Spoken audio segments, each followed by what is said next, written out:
A lone figure, Ethan, walks down the road, his face pale and drenched in sweat. His steps are unsteady, as if he is unsure of where he's headed, but something draws him forward. The road cracks beneath his feet, glowing with an eerie red light. The camera zooms in on the fractures, which widen and spread.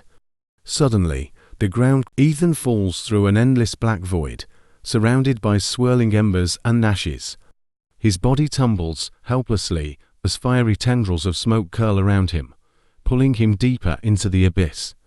The roar of flames grows louder as he plummets, the air growing hotter, almost unbearable. He lands with a hard impact on cracked, rocky ground. Gasping, he struggles to stand, his eyes widening as he takes in his surroundings. All around him is a twisted, molten landscape. Jagged cliffs rise from rivers of fire, and dark clouds churn in the sky, which seems to burn with a dim, red glow. Ethan is no longer in the world he knew. He's in hell. The landscape is a vision of eternal torment. Souls, barely recognizable as human, writhe in agony within the rivers of fire, their faces contorted in endless pain.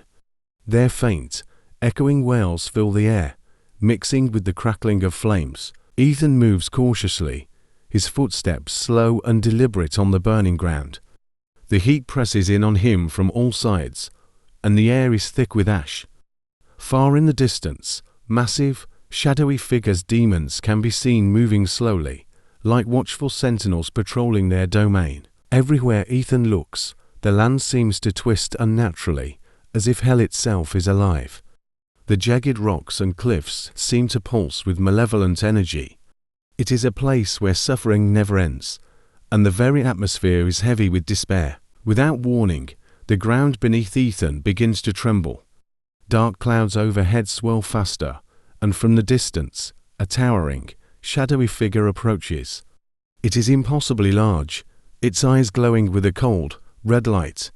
Ethan stumbles backward, but there is no escape. The massive figure stands before him, a terrifying presence that radiates power and authority. This is not just a demon, it is the judge of hell, the one who weighs the sins of all who enter this forsaken realm. Without a word, the judge lifts its hand, and the flames around Ethan intensify. Visions of his past flash before his eyes, moments of deceit, betrayal, greed, and selfishness. Every sin he had ever committed, every wrong he had done, plays out before him in vivid, torturous detail. In this place, there is no denying the truth. The visions fade, and Ethan is cast back into the fiery landscape. The ground cracks beneath him once more, and this time there is no escape. He sinks slowly into the burning earth, the molten rock searing his skin, though he does not die. The pain is excruciating but endless. His body burns, but his soul remains intact, forced to endure the agony forever. Above him, the demons continue their slow, methodical patrol, indifferent to the suffering below.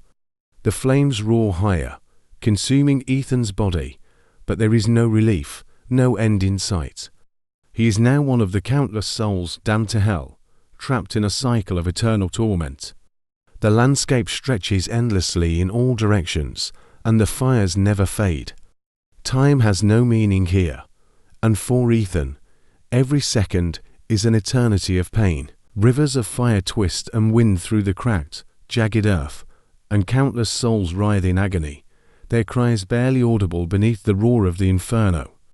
Far above, the dark sky is lit by occasional bursts of lightning, but no light breaks through the clouds. The horizon is nothing but endless fire and darkness. The final shot shows the shadowy figure of the judge standing on a cliff, overseeing the damned souls below, as the flames rise higher. In hell, there is no escape. The suffering is eternal, the flames never die, and for those who enter its gates, there is only darkness and despair. This is the fate of the damned,